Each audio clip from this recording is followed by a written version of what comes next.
Hey everybody, this is Rob Hotchkin with XP. We're here in Changrai, Thailand. What you can see behind me is the spirit gate of the city. I believe it's the northwest gate of the city, and it's a statue of one of their kings that they now worship as a god, and they've set him up to rule and reign over this area. And you can see the different offerings to him. They come every morning and pray and make offerings, and they ask this former king, this god, to rule and reign over this region. And when we saw this, we thought of Psalm 24, where King David prays out over his city for the King of Glory to come in. He says, open up ancient gates, open up ancient doors, and let the King of Glory come in. See, King David understood a spiritual principle that we actually see a twisted version of here.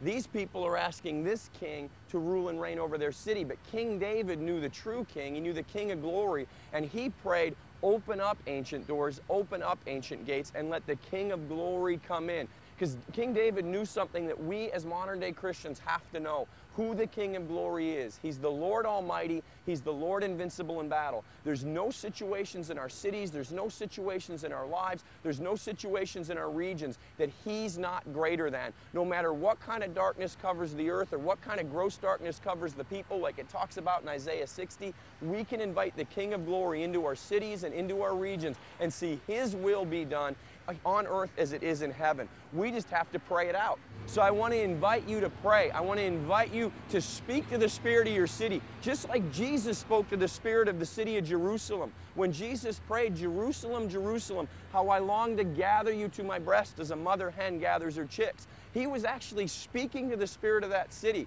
He was saying to the spirit of the city, I long for you to know my heart so your people will be free. He didn't say, people of Jerusalem, how I long to gather you. He said, Jerusalem, Jerusalem, how I long to gather your people.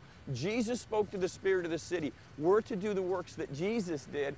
David understood this principle. He spoke to the spirit of his city, so speak to the spirit of yours. Pray over your city, pray over your region, pray over your backyard, pray over your front yard. Speak out into the spirit and the atmosphere of your city and your region and your sphere of influence. Invite the King of Glory to come in, and let's see the entire earth covered in the knowledge of the glory of the Lord as completely as the waters cover the sea. Bless you guys.